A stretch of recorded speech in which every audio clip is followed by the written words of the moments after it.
नमः शिवाय। रक्षाबंधन की प्रमुख कहानियाँ सुनते हैं। रक्षाबंधन की शुरुआत का रोचक इतिहास भी सुनेंगे। तो सुनते हैं। द्वापर युग से बना भाई बहन का त्यौहार। भाई बहन के त्यौहार रक्षाबंधन के इस रूप को आधिकारिक रूप देने का श्रेय भगवान श्री कृष्ण को दिया जाता है। इसके बाद ही रक्षाबंधन भाई बहन के पवित्र रिश्ते का प्रतीक बन गया था। कथा के अनुसार जब श्री कृष्ण ने अपने सुदर्शन चक्र से शिशुपाल का वध किया तो उनकी अंगुली चोटिल हो गई, उससे रक्त बहने लगा। तब द्रौपदी ने अपनी साड़ी का पल्लू फाड़कर उनकी अंगुली पर बांध दिया। बाद में द्रौपदी चिरहरण के समय श्री कृष्ण ने भाई होने का कर्तव्य निभाते हुए द्रौपदी के मान सम्मान की रक्षा की। इसके बाद ही यह भाई बहन का पवित्र रिश्ते का प्रतीक बन गया।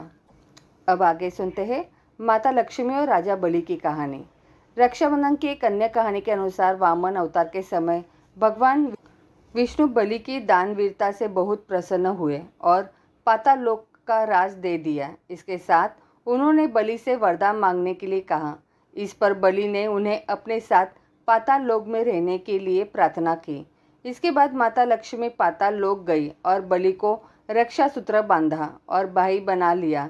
इसके बदले विष्णु जी को वरदान से मुक्त कराया। बाद ही भगवान विष्णु फिर अपने धाम वैकुंठ लौट आए।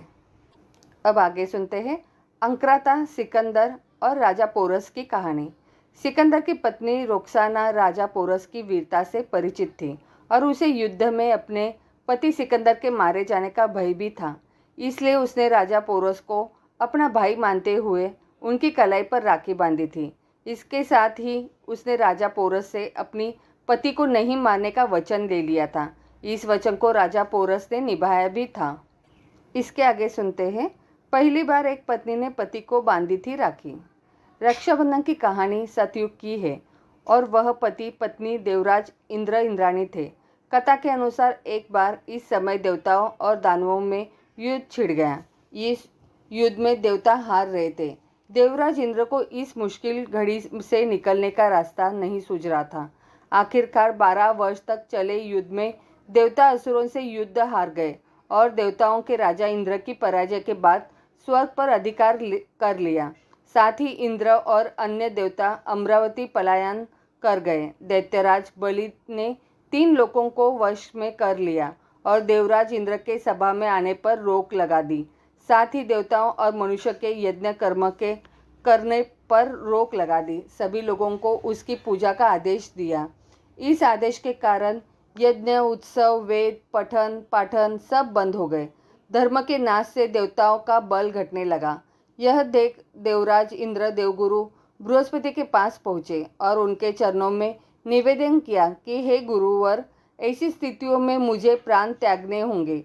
न ही भाग सकता हूँ और न ही युद्ध भूमि में असुरों का सामना कर सकता हूँ। कुछ उपाय बताइए। इस पर गुरु बृहस्पति ने उन्हें रक्षा विधान करने की सलाह दी। श्रावण पूर्णिमा के दिन प्रातः काल एन बद्धो बलिराजा दान वेद्रो महाबला तेन त्वामीश्व भीमात्मी रक्षे माँ चल महा चलाहा मंत्र के साथ रक्षा विधान संपन्न किया गया और इंद्राणी ने सावन पूर्णिमा के अवसर पर विप्रों से स्वस्ति वाचन कराकर रक्षा सूत्र का तंतु लिया और अभिमंत्रित तंतु इंद्र की दाई कलाई में बांधा। साथ ही संग्राम में इंद्र के सुरक्षित रहने और विजयी होने के लिए प्रार्थना की और फिर से इंद्र को युद्ध भूमि में भेजा। इसके बाद हुए देवासुर संग्राम में रक्षाबंधन विधान के प्रभाव से दानव बाग खड़े हुए और देवताओं की विजयी हुई। वे सकुशल लौट और यहीं से रक्षाबंधन प्रथा शुरू हुई। ब्राह्मण आज भी राखी के दिन अपने यजमानों के यहाँ जाकर रक्षा सूत्र बांधते हैं। इस तरह सबसे पहले इंद्राणी ने अपनी पति की कलाई पर राखी यानी रक्षा सूत्र बांधा था। अब आगे सुनते हैं श्रावण माह महात्म्यम 29वां अध्याय। ईश्वर बोले, हे सनत कुमार, अब मैं पूर्व में कहे गए व्रत कर्मों के समय के विषय में बतलाऊंगा। हे महामुने, किस समय कौन सा कृत्य करना चाहिए उसे सुनिए। श्रावण मास में कौन सी तिथि किस विहित काल में ग्रहण के योग्य होती है और उस तिथि में पूजा, जागरण आदि से संबंधित मुख्य समय क्या है। उन व्रतों के वर्णन के समय कुछ व्रतों का समय तो पूर्व के अध्यायों में बता दिया गया है। नक्त व्रत का समय ही विशेष रूप से उन व्रतों का तथा कर्मों में उचित बताया गया है। दिन में उपवास करें तथा रात्रि में भोजन करें, यही प्रधान नियम है। सभी व्रतों का उद्यापन उन व्रतों की तिथियों में ही होना चाहिए। यदि किस कारण से उन तिथि में उद्यापन असंभव हो तो पंचांग शुद्ध दिन में एक दिन पूर्व अधिवासन करके और दूसरे दिन आदरपूर्वक होम आदि कृत्यों को करें। धारम पारम व्रत में तिथि का घटना व बढ़ना कारण नहीं है। श्रावण मास के शुक्ल पक्ष की प्रतिपदा तिथि में संकल्प करके उपवास करें, पुनः दूसरे दिन पारण करें, इसके बाद दूसरे दिन उपवास करें। इसी क्रम से करते रहे। व्रती को चाहिए कि वह पारण में हविष यात्र, मूंग चावल आदि ग्रहण करे। एकादशी तिथि में पारण का दिन हो जाने पर 3 दिन निरंतर उपवास करे। रविवार व्रत में पूजा का समय प्रातःकाल ही होना चाहिए। सोमवार के व्रत में पूजा का प्रधान समय सायंकाल कहा गया है। मंगल, बुध तथा गुरु के व्रत में पूजन के लिए मुख्य समय प्रातःकाल है। शुक्रवार के व्रत में पूजन उषा काल से लेकर सूर्योदय के पूर्व तक होना चाहिए तथा रात्रि में जागरण करना चाहिए। शनिवार के दिन व्रत में नृसिंह का पूजन सायंकाल में करें। शनि के व्रत में शनि के दान लिए मध्याह्न मुख्य समय कहा गया है। हनुमान जी के पूजन का समय मध्याह्न है। अश्वत्थ का पूजन प्रातःकाल करना चाहिए। हे वत्स, रोटक नामक व्रत में यदि सोमवार युक्त प्रतिपदा तिथि हो तो वह प्रतिपदा 3 मुहूर्त से कुछ अधिक होनी चाहिए, अन्यथा पूर्व योगिनी प्रतिपदा ग्रहण करनी चाहिए। औदुंबरी द्वितीया सायंकाल व्यापिनी मानी गई है। यदि दोनों तिथियों में पूर्व वेद हो तो तृतीया संयुक्त द्वितीया ग्रहण करनी चाहिए। स्वर्ण गौरी नामक व्रत की तृतीया तिथि चतुर्थी युक्त होनी चाहिए। गणपति व्रत के लिए तृतीया विद्ध चतुर्थी तिथि प्रशस्त होती है। नागों के पूजन में षष्ठी युक्त पंचमी प्रशस्त होती है। सुपोदन व्रत में सायंकाल सप्तमी युक्त षष्ठी श्रेष्ठ होती है। शीतला के व्रत में मध्याह्न व्यापिनी सप्तमी ग्रहण करनी चाहिए। देवी के पवित्रारोपण व्रत में रात्रि व्यापिनी अष्टमी तिथि ग्रहण करनी चाहिए। नक्त व्यापिनी कुमारी नवमी प्रशस्त मानी जाती है। इसी प्रकार आशा नामक जो दशमी तिथि है वह भी नक्त व्यापिनी होनी चाहिए। विद्ध एकादशी का त्याग करना चाहिए। हे मुने, उसमें वेद के विषय में सुनिए। एकादशी व्रत के लिए अरुणोदय में दशमी का वेद वैष्णव के लिए तथा सूर्योदय में दशमी का वेद स्मार्तों के लिए निंद होता है। रात्रि के अंतिम प्रहार का आधा भाग अरुणोदय होता है। इसी रीति से जो द्वादशी हो वह पवित्रारोपण में ग्राह्य है। कामदेव के व्रत में त्रयोदशी तिथि रात्रि व्यापिनी होनी चाहिए। उसमें भी द्वितीय याम व्यापिनी त्रयोदशी हो तो वह अति प्रशस्त होती है। शिवजी के पवित्रारोपण व्रत में रात्रि व्यापिनी चतुर्दशी होनी चाहिए। उसमें भी जो चतुर्दशी अर्धरात्रि व्यापिनी होती है वह अति श्रेष्ठ होती है। उपाकर्म तथा उत्सर्जन कृत्य के लिए पूर्णिमा तिथि अथवा श्रवण नक्षत्र होने चाहिए। यदि दूसरे दिन 3 मुहूर्त तक पूर्णिमा हो तो दूसरा दिन ग्रहण करना चाहिए, अन्यथा तैत्तिरीय शाखा वालों को और ऋग्वेदियों को पूर्व दिन ही करना चाहिए।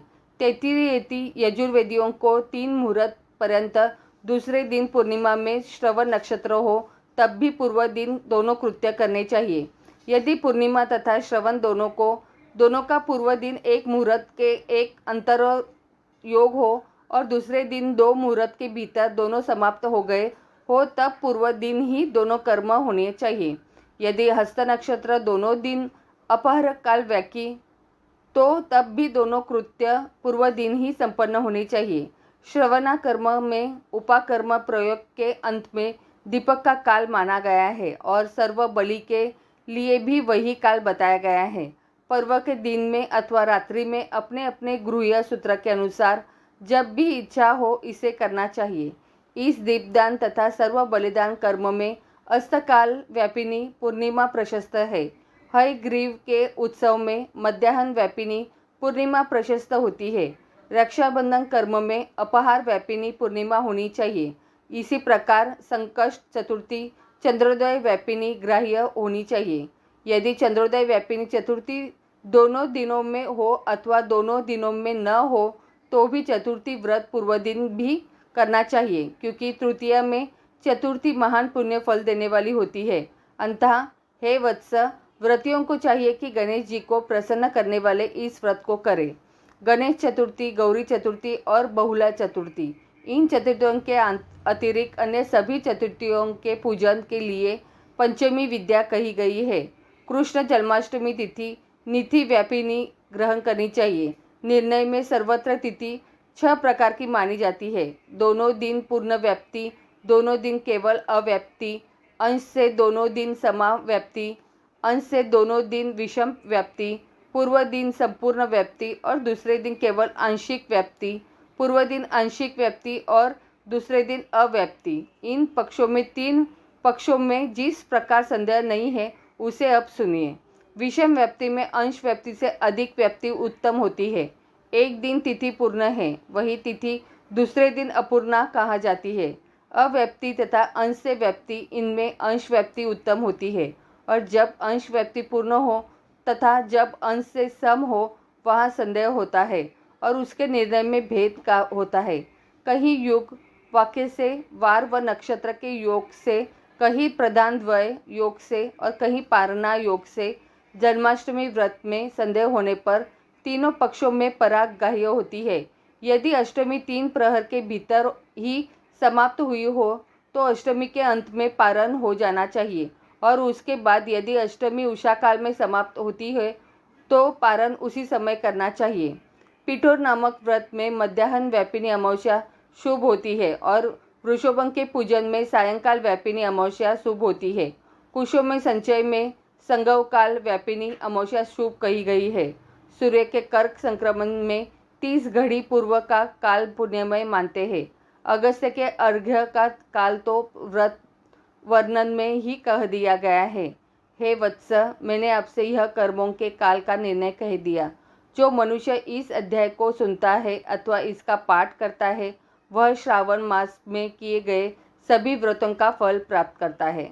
इस प्रकार श्री स्कंद पुराण के अंतर्गत ईश्वर सनत कुमार संवाद में श्रावण मास महात्म्य में व्रत निर्णय काल निर्णय कथन नामक 29वां अध्याय पूर्ण हुआ। तो बोलो प्रेम से हर हर महादेव।